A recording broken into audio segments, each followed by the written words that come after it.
Salut tout le monde, on se retrouve aujourd'hui pour une nouvelle vidéo. J'espère que vous allez bien. Ça fait un moment que j'ai pas filmé. En fait, j'ai l'impression de dire ça à toutes mes vidéos, genre tout le temps au début de mes vidéos. J'ai l'impression de dire j'espère que vous allez bien. Ça fait un moment que j'ai pas filmé.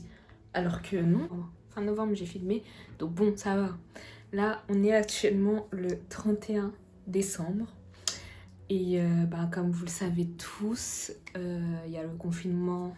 Enfin non, pas le confinement, mais le couvre-feu avec cette histoire de Covid, de coronavirus, on n'en peut plus. Aujourd'hui, je décide de vous faire une petite vidéo, genre pas récapitulatif, mais un petit peu parler de cette année 2021, de cette année 2020, qui était un petit peu bizarre en fait pour tout le monde, je pense. Et donc j'ai décidé d'en parler aujourd'hui avec vous, en vous tenant compagnie. Vous pouvez regarder cette vidéo là le soir, je pense que je vais la poster vers 17h. Enfin, quand vous la verrez, en tout cas, on sera toujours le 31, normalement, si vous êtes pas en retard et que vous êtes actifs sur les réseaux.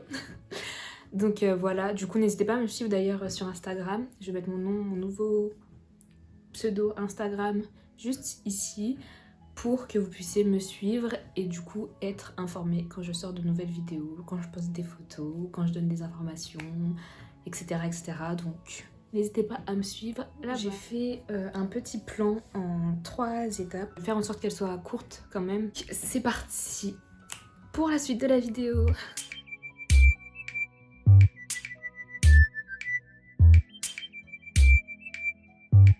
Donc déjà, pour commencer, je vais vous faire un petit récapitulatif de l'année. Pour moi, personnellement, en fait. Donc c'est une année qui a été assez bizarre, en fait. Bon, pour tout le monde, mais pas forcément par rapport au Covid, puisque moi, je l'ai pas eu. Il n'y a pas eu de gens dans ma famille qui l'ont attrapé. Donc voilà, Dieu merci. Mais je vais plus du coup vous parler de ce qui s'est passé durant cette année. En fait, au début de l'année, ça allait. Enfin voilà, c'était une année normale quoi. Donc je pensais que ça allait bien commencer. Du coup, cette année, j'ai eu 17 ans, début février. Donc voilà, ça va, normal. Tout se passe tranquille. Après, il y a eu les vacances de février. Comme j'habite à Lyon, on était la dernière zone en 2020. Et donc ça fait que du coup, on a eu les vacances les plus tardives en février et on n'a eu qu'une semaine de cours avant le confinement.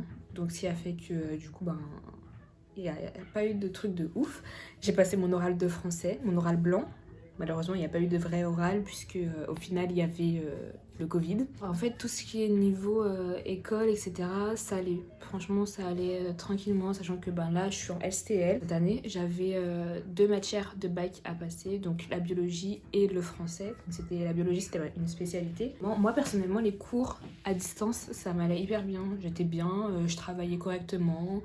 Ça me dérangeait pas de me lever pour aller sur un ordi. Enfin, voilà, c'est des trucs... franchement, j'aimais beaucoup. Et en plus de ça, ça me permettait de passer du temps avec ma famille. Donc, c'était cool. J'arrive à suivre. Donc, je sais qu'il y en a plein qui n'arrivent pas à suivre. Et si jamais, chose que je n'espère pas, mais si jamais il y a un confinement vraiment comme en mars et que vous avez des problèmes, etc., pour les cours, etc., je pourrais faire une vidéo, ce serait une bonne idée d'ailleurs, je pourrais en faire une vidéo, mais bon, j'espère qu'il n'y aura pas de deuxième confinement parce que quand même, c'est bon, là, ça suffit. Ensuite, il y a eu les grandes vacances. Pour les grandes vacances, j'ai rien fait d'extraordinaire, genre, j'ai fait des trucs. On est parti en famille et tout fin août. Et après, sinon, j'ai bougé avec ma famille, avec mes copines et tout. Sinon, c'est les seuls trucs que j'ai fait. Genre, j'ai pas voyagé pour prendre l'avion puisque on n'avait pas le droit. Donc c'était un petit peu chaud quand même, genre de passer 2 mois en plus des 3 mois je crois avec le confinement, c'était quand même galère quoi. Arrivé à un moment, j'avoue que j'en avais marre. Et franchement, j'avais grave envie de reprendre les cours en septembre en fait, parce que je me disais j'ai trop hâte, bon, j'en ai marre d'être chez moi. Voilà, donc c'était un petit peu compliqué. En plus de ça, c'était l'un de mes objectifs avec le bac de 2020, c'était d'avoir le code et j'ai commencé à le réviser fin juin. Et je l'ai eu il y a pas longtemps, je l'ai eu la semaine dernière, samedi dernier. J'étais trop contente, franchement je suis trop contente parce qu'en fait, voilà, ça c'était vraiment l'un de mes projets, c'était vraiment quelque chose que j'avais envie d'avoir pour 2020. Et au final, le fait de l'avoir eu et d'avoir travaillé pour l'avoir, j'étais mais après, c'est vrai qu'il y a des moments qui sont plus difficiles que d'autres. Surtout, du coup, avec cette histoire de confinement, il y a eu pas mal de trucs assez compliqués à gérer. Mais bon, après, au final, on s'en sort toujours.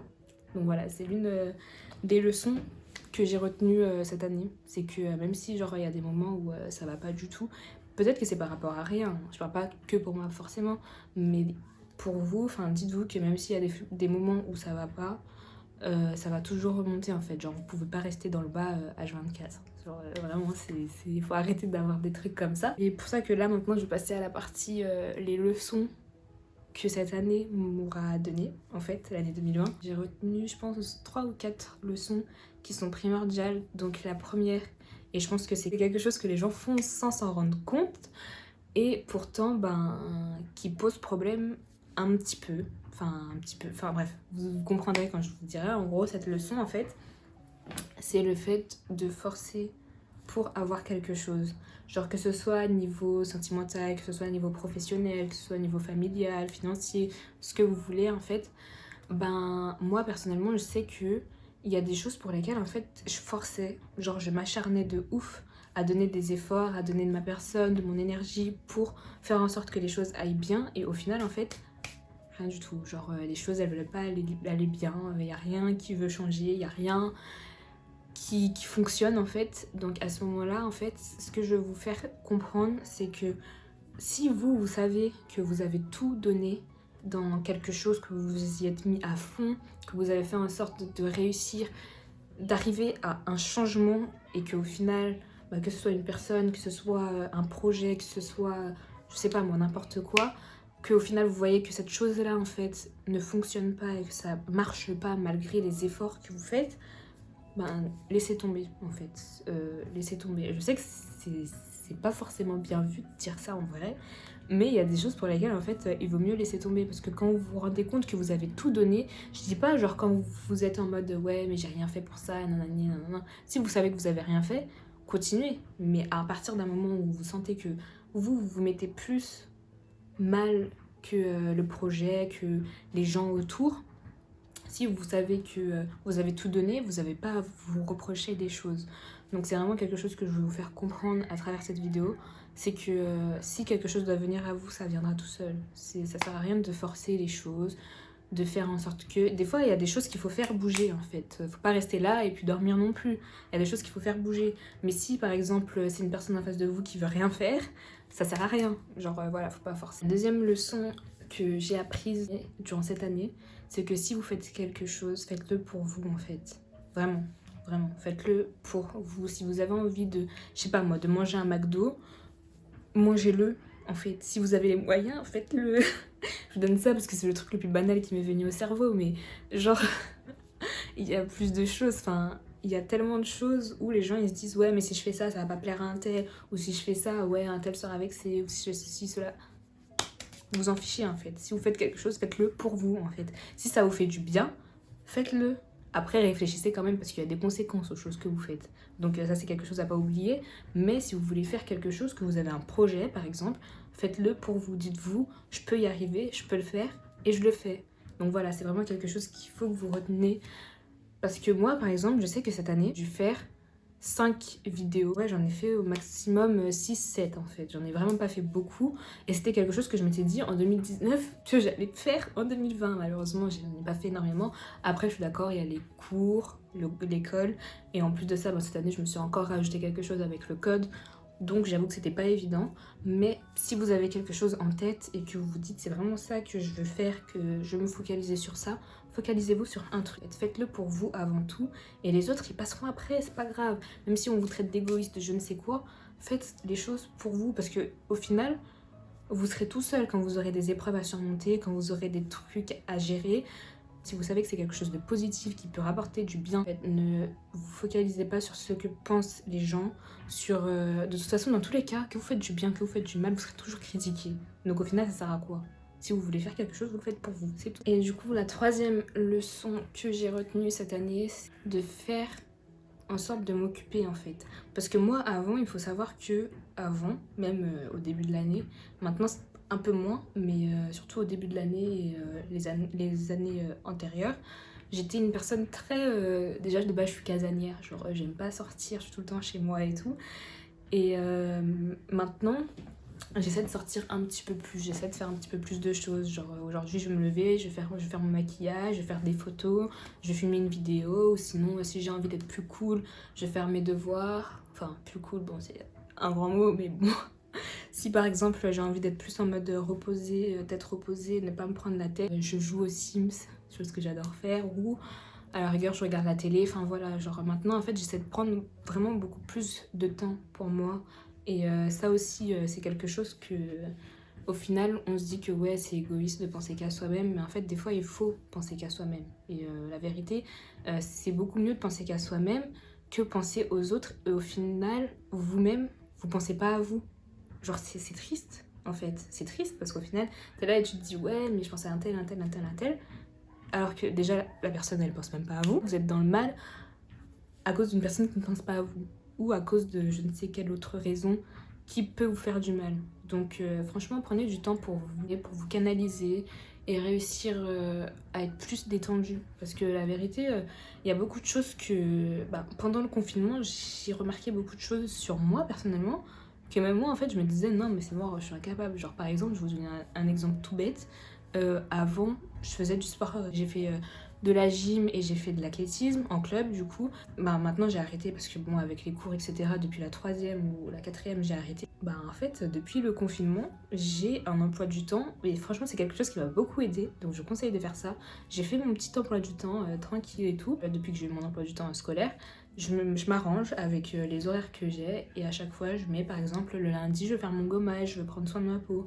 Après le mardi je vais faire mon sport, le mercredi je vais refaire un soin de la peau ou autre chose, etc. etc. en fait. Et en fait ça m'aide beaucoup dans mon organisation.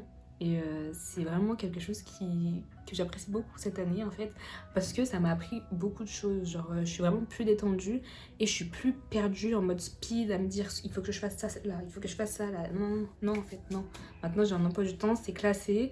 Voilà, après il peut toujours avoir des imprévus, ça c'est sûr. Et au final on est moins gêné, on est moins dérangé parce qu'on sait que déjà de base on a un emploi du temps. Donc ok il y a un imprévu, ça arrive, mais ça va pas plus nous déranger puisqu'on sait déjà ce qu'on doit faire. Donc voilà, vraiment c'est quelque chose que je vous conseille de faire. Le dernier conseil, prenez soin de vous avant tout. Et maintenant on passe à la troisième partie qui est la partie de mes projets. Les projets c'est quelque chose de délicat. Cette année j'ai pas mal de projets. Et franchement c'est pour ça que je vous conseille de me suivre sur Instagram, parce que la vérité c'est là où toutes les choses en fait arrivent. Pour le code, vous avez un code promo sur mon compte Instagram avec le permis libre, donc vous pouvez avoir moins 5 € pour réviser le code, et franchement c'est super. Donc vraiment n'hésitez pas à me suivre sur Instagram. Voilà, pour l'année 2021 le projet, enfin les projets pour lesquels je peux vous en parler, c'est surtout me développer sur Instagram, sur les réseaux tout simplement en fait. Réussir à avoir une communauté fiable, pas forcément grande mais juste fiable, que je sais que quand j'aurai une vidéo à poster, mes abonnés ils seront tout de suite là. Enfin voilà. Donc c'est tout pour cette petite vidéo. J'espère que cette vidéo vous a plu, même si je pense et j'espère qu'elle sera courte. Et pour ce réveillon là du jour de l'an, c'est vrai que c'est un petit peu galère. C'est pas du tout évident puisque on peut pas se voir, on peut pas partager de moments ensemble. C'est vraiment quelque chose de assez galère. J'ai hâte que ça se termine, franchement on ne peut plus. Et voilà, j'espère vraiment que vous allez passer de bonnes fêtes pour le jour de l'an et pour le réveillon, enfin pour aujourd'hui du coup. J'essaye de vous poster cette vidéo là au plus vite. Et puis au pire je vous tiendrai compagnie 10 minutes, c'est toujours ça. Voilà, donc si vous êtes seul ou si vous êtes en famille, profitez, même si vous êtes seul. Regardez la télé, changez-vous les idées. C'est vrai que ça doit être dur d'être seul pour le réveillon, surtout que là en plus on peut voir personne. Donc profitez ou essayez de vous changer les idées, c'est tout ce que je peux vous dire. Et je vous souhaite une bonne année 2021, même si normalement je crois qu'on n'a pas le droit de dire ça avant. Donc voilà, je vous souhaite à tous et à toutes un très bon réveillon. Je vous fais de gros bisous et on se retrouve en 2021 pour une nouvelle vidéo, je l'espère. Bisous!